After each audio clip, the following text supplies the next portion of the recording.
All right, so I'm here with Michael Porsovigan, and I learned how to pronounce that like 2 seconds ago. You might know Michael as a powerlifting coach. That's certainly how I know him from over the years, but you might more specifically know him as one of the owners of Elemental Strength Society out in Deer Park. How are you this afternoon, Michael? Really good. Trying to catch my breath. I've been running around trying to change parking. But yeah. Good. Yeah, good. City parking is stressful. Yeah.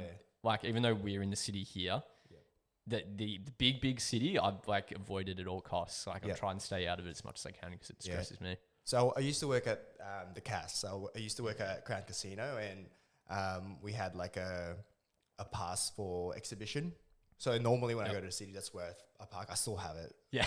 Probably shouldn't be saying that, but yeah. Usually when I go to city, I just go park there, and I don't have to worry about anything. Yeah. When was your last shift there? Probably a while now. Not long ago. Oh, okay. Not as long as you thought. Yeah. Okay. Yeah. Okay. What's a normal Wednesday like for you? How come you've got all this luxurious time in the middle of the day, Michael? So normally I'd be in the gym now. I'd be, running around, doing gym stuff. Yep. But this week I'm actually going to Japan. That's right. So on Saturday I'm going to Japan. I'm pretty much like checked out. Like I'm going to the gym and doing all the things I normally do. But like I've told Tony and Vinny, like after running junior nationals, I'm like, I'm going to take it easy, guys. Like it's been a hell of a, a month. So I'm I might just like relax and just take it easy. How was running junior nationals? It seemed like a pretty big comp. Like it seemed like, the effort you guys put into even the promo for it was pretty big. How was it? Was that the biggest comp you'd say you've run? For sure, man. That was like definitely one of the biggest challenge we've ever took. Like as a meet director, I think anything more than 50 lifters is going to be a challenge, even if it's a local comp. And if it's a 2-day event. So for those people that don't know, like USAPL Nationals was always been run by Stacey Rocco, like as a meet director, and Junior Nationals and Open Nationals was never separated in the last 2 years. So this is the first time that they wanted to do that. And since Stacey sort of like stepped away from her role, there was like a call out for like meet directors, hey, someone needs to run nationals. And it was a little bit of a challenge for USAPL. So we just put a hand out because a lot of our members are juniors actually. So, I guess we wanted to have a junior national. So, we put our hand up, and it was a good challenge. There was a few hiccups, but like we were pretty happy with like how it turned out, I guess. Would that now be the fourth or fifth comp you've run? Sixth. Yeah. Okay. How have they changed since the first one? Like what have you noticed? Well, one, there's obviously getting volunteers is actually getting better. One of the biggest challenge for meet directors is looking for volunteers, obviously, because the comp is only as good as how many volunteers you have. Powerlifting is not like it's not as big as you think. Like people think, like it's not like we can just hire people to do their jobs and stuff like that. It's a voluntary sport. And it's definitely getting better in terms of that. People are just like, putting their name down straight away, and that's such a blessing. And the next thing is, I think as a meet director, you tend to become a little bit more ambitious over time with what you want to do. For example, like I wanted to have like an elevated platform on for junior nationals, because like this is like our biggest number of athletes that are competing, right? So we wanted to make it a little bit special. It's not going to be like I don't want it to make it seem like it's just a local comp. So we wanted to elevate the platform. So I guess it was a little bit ambitious. We managed to pull it off on the first day, but towards the end of Saturday, like the session 2, deadlifting, I was like, my heart started sinking, bro. There was dents on the deadlift platform. So one thing that I think what I was happy about is that we will manage to actually okay, what are we gonna do after this? After the comp, there's still one more session the next day. Yep. What are we gonna do? We're gonna break it apart and just make a new one. So we managed to do that in the space of just the overnight. You remade it? Yeah. Oh my God. No. We were gonna repair it. Okay. But we thought what if it happens again? Yeah. Or, we're risking the athletes. People were actually thinking, how am I gonna squat with this dent on the platform? So I'm nah, let's just take it apart. Let's just build another, a normal lifting platform, and turn out all right. So yep. Yeah. What other ideas are in the pipeline then? You had this idea of the elevated platform, which is awesome, makes for a better viewing experience for sure. And you're right, it makes it feel a bit more special for the lifters because it's something different. What else is in the back of that head? I think we really wanted to make the live stream a little bit better. We've through the years, we've hired people to do it, and it's been good. Yep. But I think we're starting to learn how to do it ourselves. Okay. One, because it's a lot cheaper if you do it ourselves. Yeah. And then two, I think we just want to know how it is, so that we can just easily source it ourselves. If something goes wrong, we can learn from how to do it for the next time, and how can we improve it and all that stuff. Yeah. I think the live stream this year was a lot better. And I think live stream and emceeing, those are pretty important aspect of a comp, I would say. So for me, as a meet director, it always comes down to two things, right? I think number one, how can we make the competition the best experience for the athletes as much as possible? Because that's what they're gonna make. That's what's gonna make them come back and compete again in your event. Yeah. So that might come down to how many combo racks are you gonna have in the warm up room? Are there enough space and stuff like that, right? And then number two is just growing the sport of powerlifting in general. Because I think the way we can present our comps, I know you've been to a number of powerlifting comps, and if you look at the crowd, half of them, probably 75% of those, are friends and family who have no idea what the fuck's going on. Why did they get fucking red lighted? They pushed it, but why did they don't know what's going on, right? Yeah. So I think someone who can actually explain, the rules of powerlifting, and even creating setting the environment for everyone that's in the room. This person is jumping 7.5. The next person who's competing with is jumping 12.5. Wow, they're going neck and neck. That actually adds into the sport element of powerlifting, right? For sure. One thing you guys, I remember this from an early comp that you guys hosted, and I've never seen anyone else do this, but I think it was a pamphlet, and there was a QR code, and it was designed for the audience, and especially those people who don't really know what's going on. And I think it went on to, explain the rules or something. But even the little things like that, I think are really, really impressive and really important. And that's the first time I think that's the only time I've seen that at a comp, and that was really cool. Yeah, definitely. That's exactly, one of the main reasons why we do that. Because we want to make sure that people who don't know powerlifting are there for a reason. They're just not there to support their, they're actually enjoying the spectacle, I guess. Yeah. And I think that you talk about the athlete experience and the audience experience. I think they're actually a bit more interrelated than you'd think, because I think with, an athlete does want to go somewhere that has a good live stream and that has a good environment, and it works both ways. So by making it a better experience for the audience and all those other things, you are doing a lot to bring people back, for sure. Yeah. And your live stream was very good. You said, it's something you want to improve, but I haven't even talked to you about this. I only got a chance to watch maybe day one, session one. And the first thing, and obviously on YouTube, and the first thing I noticed, I'm wow, this is sick. The graphics, the colors, it had next up, the next 5 lifters or something like that. It all looked really, really good. He's going to be happy hearing all this stuff. Tony put like a massive effort into like making sure everything is working, everything is visually looking good. So yeah, shout out to Tony for doing that. Yeah, shout out. No, it's very impressive. Very impressive.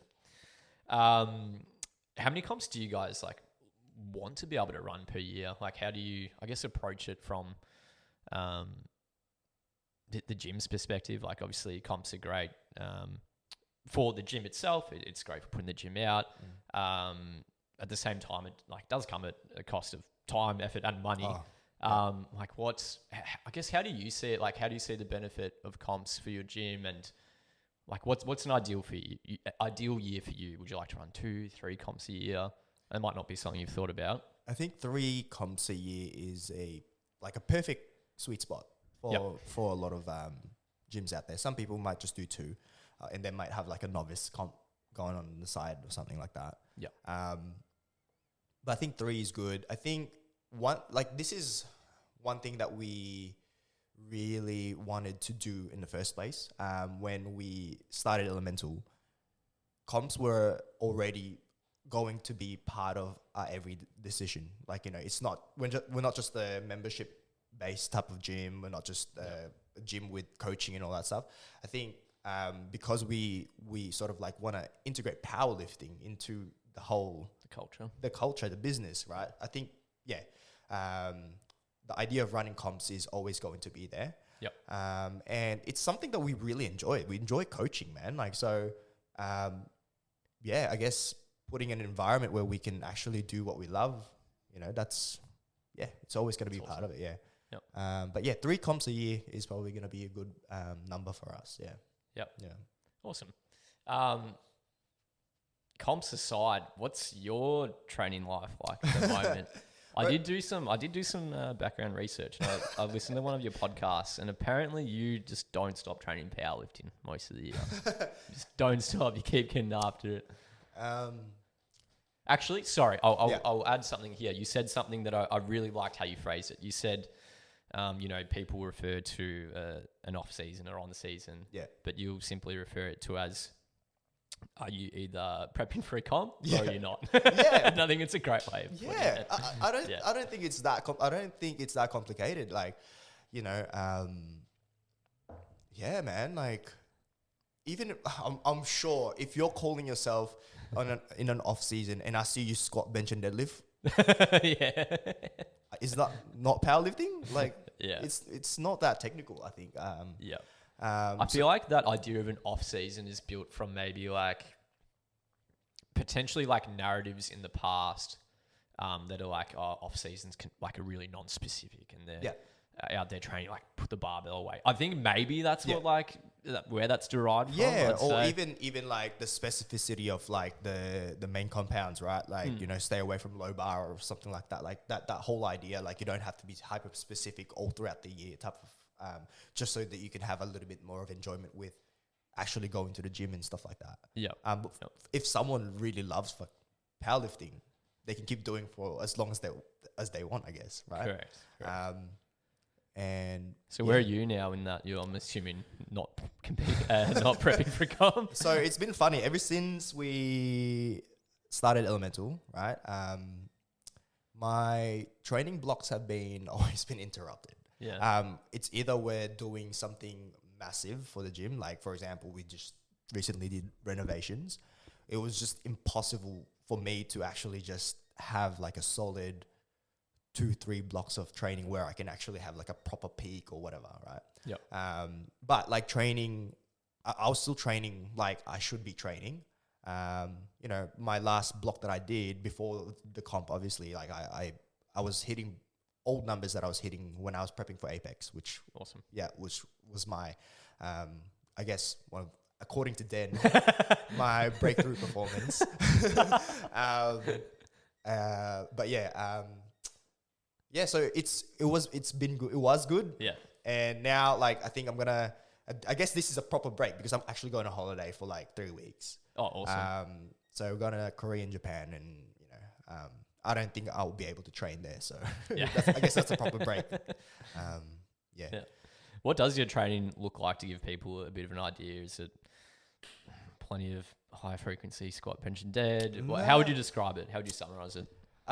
So my training structure has been pretty much the same ever since my last online coach, Drake from Data Driven Strength. Yep. I was coached by them. It's been the same structure ever since. I mean, I'm not coached by them anymore, but I felt like I was just always making progress whenever like my microcycle looks like that. Yep. And so it hardly deviates from that. Yep. It's just a matter of like, how much can I squeeze in terms of like hypertrophy within a training block, because it's more time related, to be honest. Correct. Like, Yeah. it's more time related, and I think that's an underrated sort of like factor that people forget when programming for someone. Like, how much does this person actually have in their training? Yeah, you know what I mean. And sometimes you just see like programs with like freaking 7 exercises, and this person can only train for 45 minutes. Yeah. It's funny you say that, because I'll reference in a future episode. This is something I really want to talk about, and I sort of stumbled across it recently, but I wrote this article a few years ago, and it's about this idea of total practical volume. And it's like, Michael, right now, you have this, it's all theoretical, right? It's just to conceptualize it. But you have a total amount of practical volume you can get in across the week. That might translate to 4 sessions for 1 hour. Maybe it's like 3 1-hour sessions. One's an hour and a half, but one's half hour. Like, there's a total amount of time you can actually dedicate to training. And you almost need to consider that as your first constraint, and then decide how you want to use that time within it. So, and the other thing there is that changes over time as well. Work changes, whatever it may be. Yeah. Michael, you might not be able to train for, 2.5 hours, 5 days, in the lead up to all this other stuff you're doing. Yeah. Maybe you can only train 1 hour for those 5 sessions. What's most important to put in those? Yeah. So I feel like you're right. Like, people don't consider that enough. It's just like, hey, here's a program, get it done. Like, this is going to get you where you need to be. Yeah. But really, if you don't have time to fit all that in, it's either like rushed, skipped, and then it's like, well, if it was put in the program to begin with, there's probably a reason, so you're probably not getting the most out of that. 100%. Like, everything's context specific, right? And you're an exercise science student one stage. We need to understand everybody's constraints at the end of the day, right? Like, it starts with individual, environmental, task, whatever they want to do. And that's what, like, time is a constraint. Time is an individual constraint for everyone. So I think, that's really important. With that being said, when do you suspect you will be competing next? I definitely want to compete next year. So the next few months will be busy in terms of coaching, like serious competitive coaching, I guess I would say. Like, I have a few athletes who are like gunning for podium positions for nationals and stuff like that. People are trying to switch to APA and try to be within the mix, I guess. I think we've been enclosed in Victoria for a very long time, and people are starting to see who else is out there, type of situation. So we have like a lot of athletes that are looking in that direction. And to be honest, I really just want to be part of that experience and be a coach first. Yep.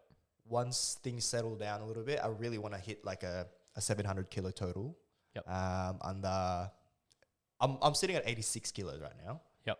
So either we do it at 83 or 93. Somewhere around there. 700 kilo total. What was Apex reference? 650. Yep. And a 300 kilo deadlift. I don't know which one I want more. Like, but I felt like at Apex I was really close. Like, my third attempt to 87.5, I felt like I had a little bit more. But I just really wanted to like around 650 total. I may as well ask a question now from quote unquote Den. Michael, how did it feel to have your breakthrough performance at Apex? I don't know if you call it a breakthrough. I haven't competed in a while, you know. Like, how much of a PB would that have been since the last time? Bro, it was like a 77.5 kilo PB, bro. It's like I haven't competed in a while. Like, and people was like, bro, my clients were asking me, wow, I didn't know that like you can lift that much. I've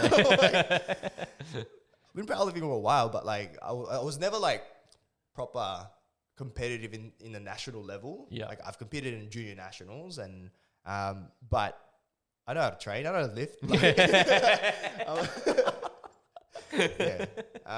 that was like that was one of definitely my best comps ever. I was really heavy at that time. I didn't like my body weight then. So I did a bit of water cut, weighed in at 89.55. And then by the time squats finished, I was 93.4 or something. Do you think that's something you want to stick to in terms of like competing, I guess, not very frequently, sitting back? Like, obviously you're going to make, the longer time you spend between comps, the more likely you are to make heaps of progress and see heaps of progress comp to comp. Is that something you want to do on purpose, or is that just sort of how life dictated that sort of break? I think the latter. I think I have more fun just competing without the idea of like I have to be in a really competitive weight class. Just compete and be strong. Yeah, I mean, I think because I'm not in a athlete mindset anymore that like I want to beat everyone or anything like that. I think I want that more for my clients. For myself, I just want to make sure that I practice what I preach. I want to walk the talk type of situation. Like I think every coach needs to be training for them to be able to understand a lot of the the athlete's circumstances as well. You know what I mean? It's not just like you have to practice what you preach, I guess. So I think that's always going to be continuing moving forward. Do you think that you reference sort of now, I guess you're in the coach's mindset rather than the athlete's mindset that you may have been, I guess, a while ago. Where was I going with that? Or is that something you've observed like over time as a transition? And has that helped you lifting, do you reckon? I don't know if it's helped my lifting. Or one, like, it's just less pressure on myself, I guess. Because I don't need to be like, my goals are not sort of like directed towards performance. It's more it's as lame as it sounds, enjoyment of like powerlifting. But I have more goals as a coach than as an athlete. That makes sense. That makes sense. And enjoyment is it's always a very fair goal, because without it, you're not going to keep on doing it. And it's interesting. I find it interesting talking to coaches, especially about just like what they're doing with the training and how they perceive it, because especially coaches that, been around a while, I know for me right now, it's not really in the top percentage of my priorities in life right now. So it plays a very different role, and my goals within training are so much different to other times of life where I've tried to put it up higher. And I think enjoyment's like one of my enjoyment, and being able to do it's like probably my two main goals at the moment.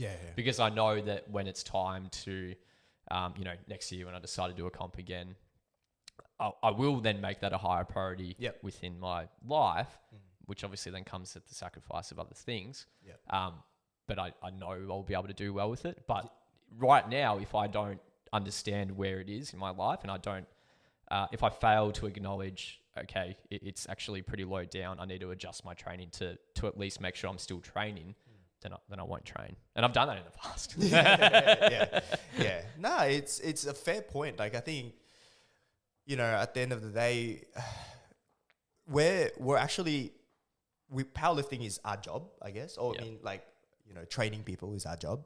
And it's definitely, we have to prioritize what we want to, how much we want to excel in this. Because at the end of the day, like, if this is your job, you want to be good at it, right? Like, And then it puts you outside of that mindset that like, yeah, I you know, powerlifting is not just like a hobby for myself where I can have this sort of like external regulators, and you know, I can have a little sense of fulfillment. You have to be fulfilled for a very long time, because this is how a livelihood, I guess. You know what I mean? Yeah.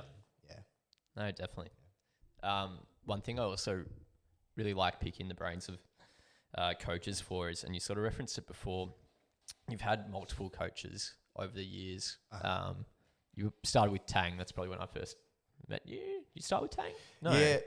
Yeah. Tang's someone, was there someone before Drake? Yeah, so I would say my first coach was my brother. Okay, yeah. My brother was my first coach, and he was coached by Tang. Okay. So my brother and my sister-in-law were like OG Obsidian members, right? Okay. They were under Tang. Eventually, I went under Tang. And then Tang was doing, he was starting to be a physio. He's a physio now, obviously. He's a very successful physio now. And I was coached by one of the coaches that he mentored, Brandon Lowe. He's also a physio now as well. So yeah, he was like my longest coach in Obsidian. Yep. And then after that, COVID happened. I think at the time I was also trying to be a coach already. Like I had a few coaching gigs and, you know, handling people. And actually, like I wasn't even like a proper coach. Like I had no qualification or whatsoever. Yep. Tang couldn't come to junior nationals in Canberra. And then one of the other coaches couldn't come as well because they were overseas. So they paid me to go to Canberra. Like they paid for my flight and accommodation to handle like the Obsidian people for junior nationals. And so me, that was my first proper coaching gig. There you go. Yeah. And that was proper. Like, you know, I have to actually do better, man. Like, you know, this is junior nationals. You know, we're in interstate. Can't be shit. You know. And then from there, I was already studying again. I was doing teaching in exercise science, and then Obsidian closed down. ESS. Yeah. Where I was sort of going with that is, I enjoy, my assumption, because this is what I found personally, is that you would, I guess, like pick up on things or learn things from the different coaches that you've had. And I feel like, at least personally for me, from the different coaches I've had, it's all sort of formed my coaching style or my understanding of things. Have you had a similar experience? Like, were there some like key things you sort of remember maybe from some people that does influence, I guess, how you approach things see things? For sure. Earlier on, like I think with like Tang, with like the whole Obsidian era, I would say. I guess a lot of the approaches back then were very top down, right? Like a lot of assumptions in terms of like how much volume someone needs, how much intensity someone needs, and a lot of like a lot of assumptions, I guess. But I think there's positives to it still. You become good at actually predicting what someone can actually do, because that's what you're trying to do. Like, you're trying to predict that, but at the end of this, you know, with your plan, like you're trying to, they should be around there, like strength level wise, right? I think that's one of, like, I guess, the good carrier of top-down approach, right? Later on, when I was like, being online coached mostly by people from America, like, so I had like Kristen Dunsmore. That's right. And then data-driven strength, and that's when I actually really understood what like hands-off, bottom-up approach, I guess, how you can integrate it into your own coaching. So like, I guess there's like two different top-down, bottom-up. And I think a lot of coaches these days, especially the ones that are like very competitive driven, a lot of emerging strategy style type of coaching where very minimizing the variables of like, training, which is great, right?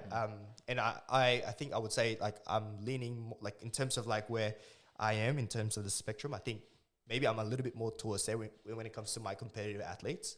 But I think again, context is everything. Like, Yeah. If someone doesn't want to be programmed by RPE, what are you gonna do? Yeah. You know what I mean? Do you still program the RPE, or can you just prescribe them loads? You know, like proper loads. You know, and yeah, like you can do that. You can still integrate RPE training. You know, have like a plus minus system depending on, like, as long as they can automate their program.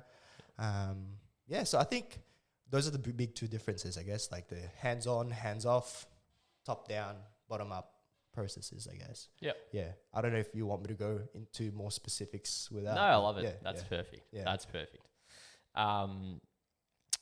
ESS now has been. Have you had a third birthday? No. Off? So Fuck, I'm off big time. so we started in 2022. Okay. So it's just over 2 years. Just over 2. Okay. And for those who don't know at home, you co-own with Vinin and Tony. Obviously, I guess friends from back. Yeah. The Obsidian era, as you call it. Yeah. What, I guess, like from my perspective on the outside, I like love everything about you guys. I often would say, you know, man, these are like 3 of the nicest people in powerlifting. But more than that, I think, you know, for powerlifting in Melbourne, I think ESS is a really important gym. Thanks, man. Obviously, that's huge. That's huge. I do, because the things you described before, you know, at the end of the day, the things you're doing with your comps, the aim, part of that aim is to grow the sport, and you guys will keep on being there, running the big comps. Like, it's only going to get bigger and better. Like, and I'm sure you think that to some degree now, but you can just tell from an external point of view in 5 years' time, like, man, who knows what you guys will be doing. And that's really exciting to see from the outside. Thanks, man. That's okay.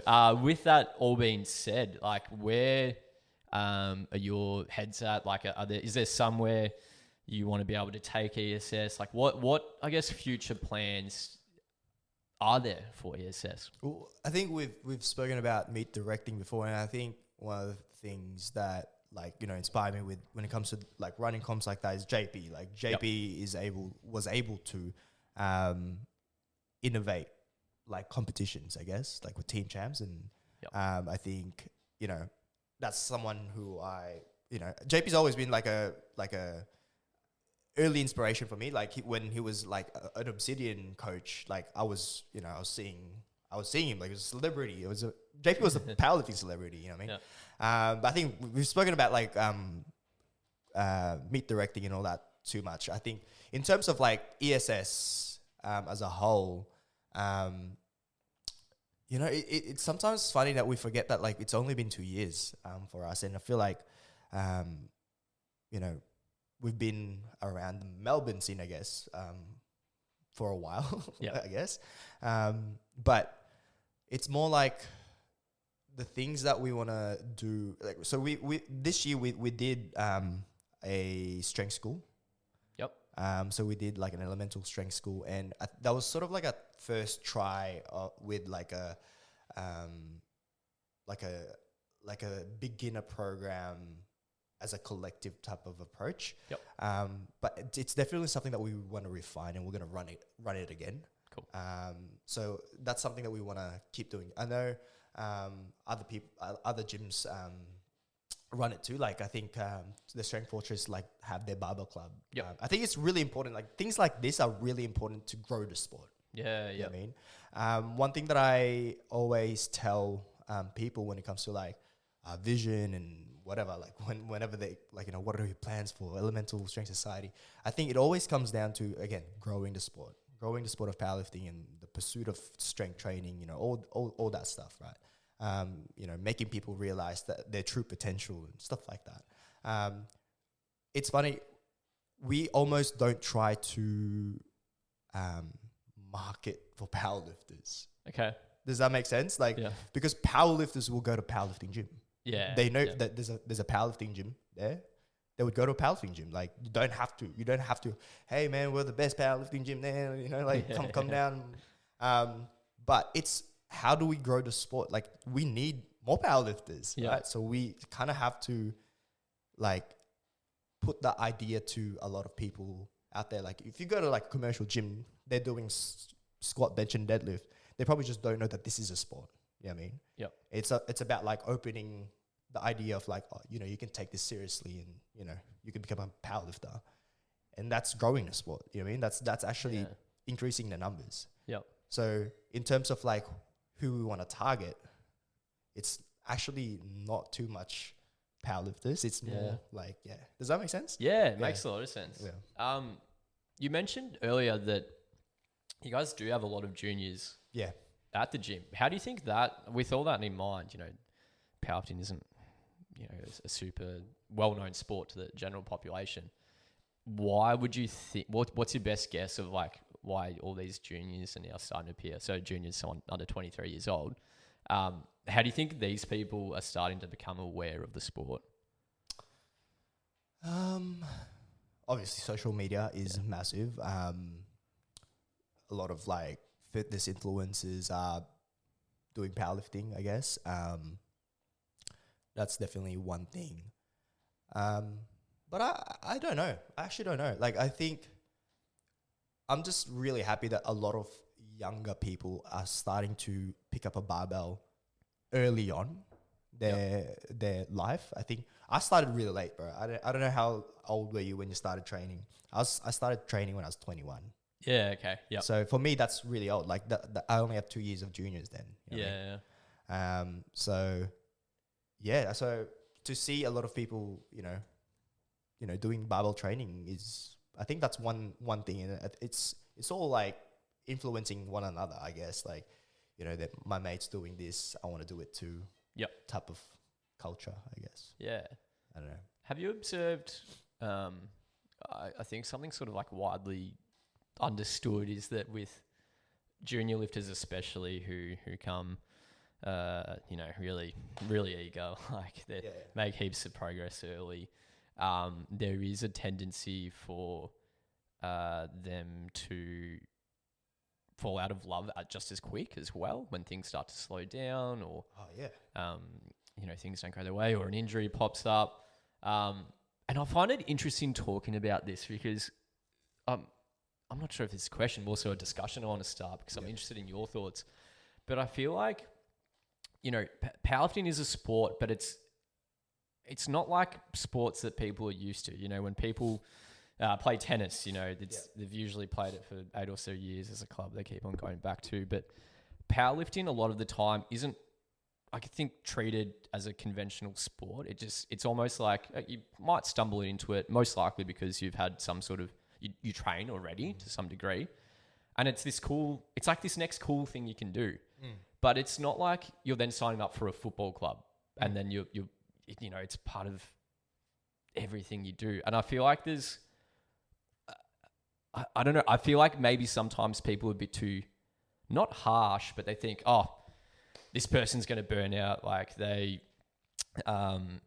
shouldn't be going about it this way. Like they need to be aware of burnout. But it's like there's no one owes anyone that. You can sort of make what you want of the sport. I think what I'm alluding to is like there are many ways you can use the sport of powerlifting. And I know this started randomly with talking about juniors, so I don't really know how I got there. But people don't really seem to be aware of that, I think. I think there's this like old school mentality or this elitist mentality with powerlifting that it's like... longevity is key. Yeah. That type of... Yeah. And like, obviously it is. Yeah. And the reason why you did your best ever total at Apex earlier in the year is because you've been lifting for the last 9 years. Yeah. So I can definitely like understand what you're trying to say, and I think I completely agree. It really, again, saying it again, context is everything. This is where coaches play a pretty important factor, I guess, like to make them come back to competing, or to give them some time from not competing, right? I think, like you mentioned, there's been a lot of juniors in the past where, they'll be pushing themselves so hard and then they will just drop off. It's fine. Like, it's, people come back to the sport and it's totally fine. And it's really... at this point, I've made like 12 comebacks. So. So easy even a comeback. You've always just been there, man.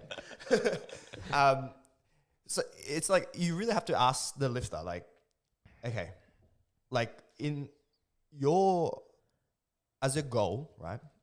Short term, long term, right?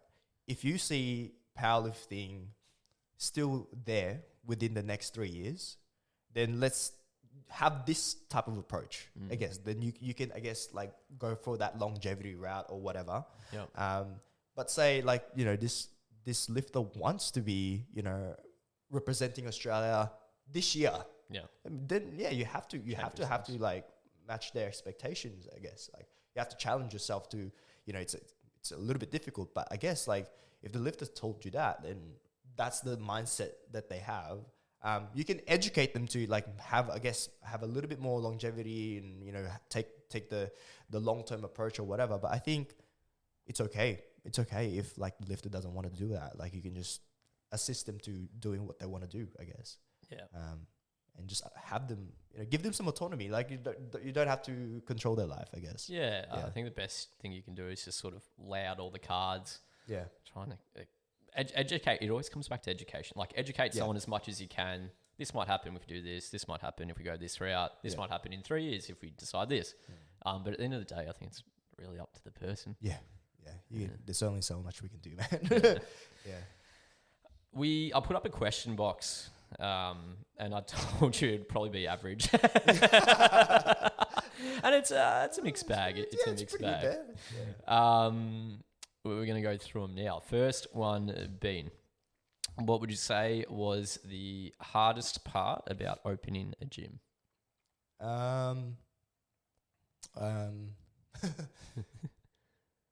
thought about this.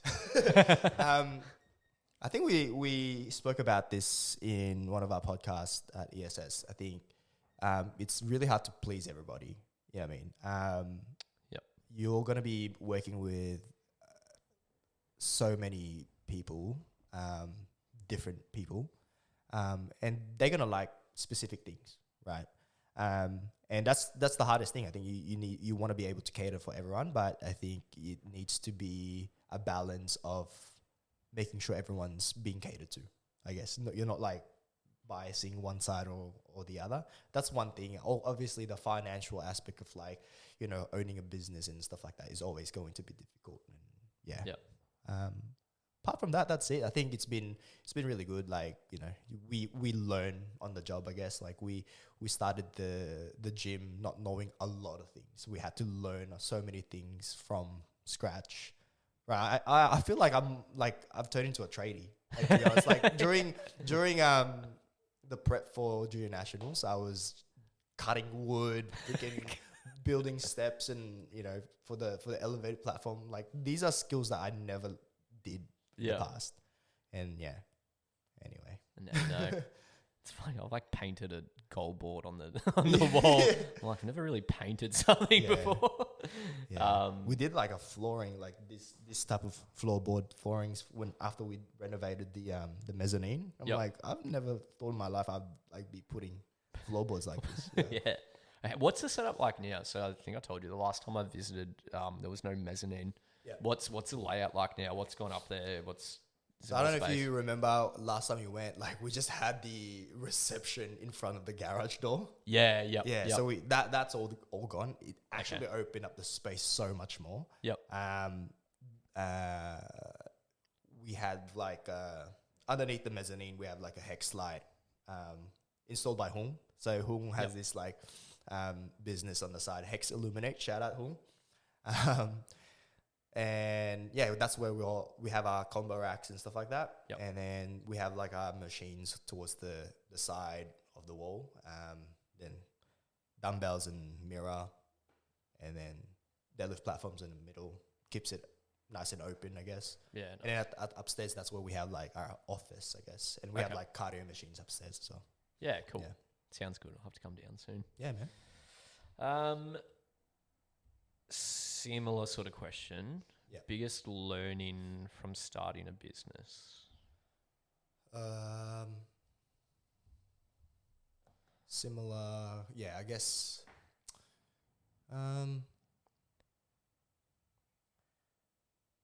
This is pretty new in my brain, in my mind right now. I think I've never really mentioned this in the past, but I think, when people start a business, sometimes they overplan things, right? Like you plan, okay, I'm going to have a gym, and in the middle of the gym, I'm going to have this machine, blah, blah, blah, blah, blah. You have like this really good plan. Like you have the best plan in the world, right? But I think more importantly, I think before you have a good plan, I think you need to have a flexible plan instead. What you need to have is a good set of core values that will underpin every single decision that you'll make within this business. Yeah. Right? Because when something comes around, a curveball, you get hit by a curveball and, you have to actually adapt to something. These core values will assist you in those decision making, and those plan will be thrown away, and it's totally okay. Yep. Does that make sense? Yeah, that's awesome. Yep. So if say for example, our core values is to make sure that the gym is inclusive. We want to make sure that we're helping everyone in whatever goals they want to do. Like stuff like that. Like those are core values, right? The plan that you've planned, I guess, almost doesn't matter because that's the ultimate plan there. That's the ultimate goal. Yeah, it's got to come back to that. Yeah. Yeah. No, that's good. That's really good. Yeah. Question back about comps. What is something you wish people knew about hosting powerlifting comps? So I guess I reckon that angle is like, or might not be what was suggested, but, do you think people don't realize, you do this, this and that? Or they take things for granted maybe. Is there anything? Yeah, well, maybe one thing we can talk about, I don't know if, when did you start competing? 2018.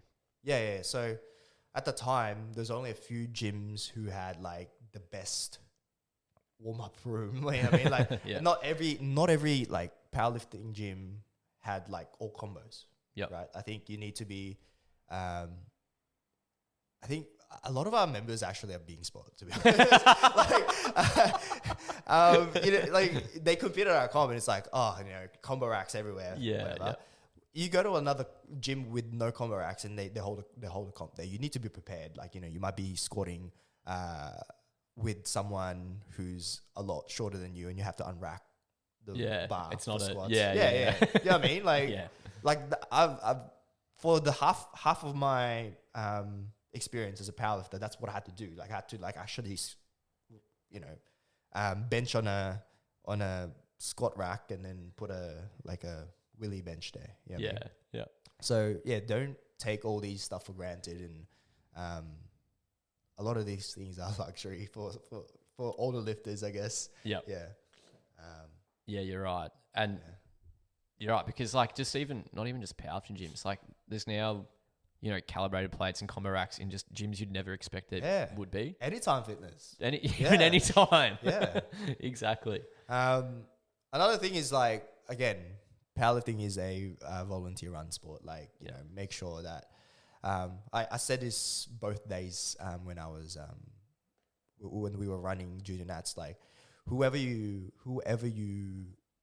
talk to in the comp, make sure you're giving them the same respect you want it to be received, because everyone here is just trying to have the best experience possible, whether it be referees, volunteers, spotters and loaders. Bro, spotters and loaders are saving your life, so you better be nice to them. So just have that respect for everyone, I guess. Yeah. Couldn't imagine anyone abusing referees, could you? Comment. All right. Tony and Vinny have got some mentions here. So what is your pet peeve? Both Tony and Vinny. Gosh. Tread carefully, perhaps. Look, Tony and Vinny are not just my best friends. They're brothers and sisters to me, right? So they're family to me. So I guess I can go there if I want to. So, okay, let's start with Vinny. Let's start with Vinning. The thing is, I think with Vinning, her pet peeve for me is my pet peeve for her. Wait, hang on. Yeah. So, for example, I don't want to offend her. Oh, no. I'm trying to be careful with my words here. She's very efficient. Vinning is like one of the most efficient people I know. Like she's very good once she knows how to do things, right? Okay. Say for example, let's do like Excel spreadsheet. Sure. Right. I would have like a formula that is decent, right? And it does the job. But Vinning knows a better formula to do it. Yeah. Right. And then when she sees me do that, like she will like jump in and like take over, and I call it micromanaging. Pretty much. It's micromanaging, right? It's micromanaging. And yeah, so I guess that's also comes back for her. Like it's a pet peeve for like, if I'm inefficient, I guess. Yeah. Tony. Oh man. Oh, sweet Tony. Tony's positive and negative traits are. It could be a positive and negative trait, I think, right? So, for Tony, he's really well presented when it comes like if you first meet Tony, like you'll think, oh, what a beautiful person, right? Yeah. Like such a character, so he knows how to make you feel good in the initial conversation, I guess. But once you get to know him, like I spend a lot of time with these people, so. For me, I'm a even though I'm not really good with my words because English is not my first language, so like I'm still a words of affirmation type of person. It's just with Tony, I know if it's a compliment or just a flattery. Does that make sense? Like if he's trying to flatter you, or he's actually trying to give you a compliment. Yeah. Yeah. So does that make sense? So when you observe that, yeah. All right. Well, I'll leave it there. We might hear back on those things. Yeah, before I get slapped by those two. Well, now you can earn one of their favors back. Last question. Yeah. Who works harder, Tony or Vin? I feel like I already know the answer. No, I didn't mean to get myself in trouble. No. I'm sorry. The question's for you, not me. Okay. Okay, like I said, Vinning is very efficient. So Tony has to work harder, I guess. It's a diplomatic answer. Yeah. So Tony has to work harder because Vinning is very efficient. Yeah. Good. Done. Yeah. That's that. Yeah. Thank you you're the first ever guest on this potty. How was that? How did I go, bro? I thought you were really good. Oh, thanks, man. How did I go? I had fun. Good, yeah. Good. Thank you for coming to the Big Apple, the big city. Yeah, man. Down at St Kilda Road. You guys should see Delhi's apartments. It's huge. It's huge. Anyway, I really do appreciate your time. Thank you for coming on. We need to have a hit, bro. We do. We've been talking about this for a while. Tell me, actually, quickly, what is your tennis background? So I've always played the interclubs stuff growing up. So I think I told you this. I don't know if I remember playing against you one stage. Maybe this is like our first encounter. You've actually jogged my memory. This is huge. Yeah. Did you ever play WRTA or NSJT? WRTA. So I've definitely played against you, bro. I played for Caroline Springs. Yeah, all right. This is huge. I wonder if we can look up the databases. Because I played at two clubs growing up. One was Liston Tennis Club. One was Bayside Williamstown. I definitely played against Liston and Williamstown. Yeah. All right. So I reckon we have at some point, which is crazy. When did you had you still hit? Not for a very long time, bro. Yeah, I'm the same. My shoulder flares up real bad. Yeah. I get so sad. I'm thinking at some point I'll maybe when I'm 40, I just want to be one of those dads that play the Tuesday nights. Yeah. And have the best time. That's my future goal. Yeah. But we'll make it happen. Yeah. doubles, NSJT. Yeah. Serious, you know how like they have a beer and pizzas after the comps? Yeah. It can be the new like washed up power of the sport other than BJJ or golf, which you already tapping. But I don't know if that's washed up power for you or just like when you turn 30, you start playing golf. Man. Let's not talk about me being 30. Sorry. Anyway, thank you very much. I do appreciate your time and enjoy your trip in Japan. Thanks, man. Thanks for having me. Thank you.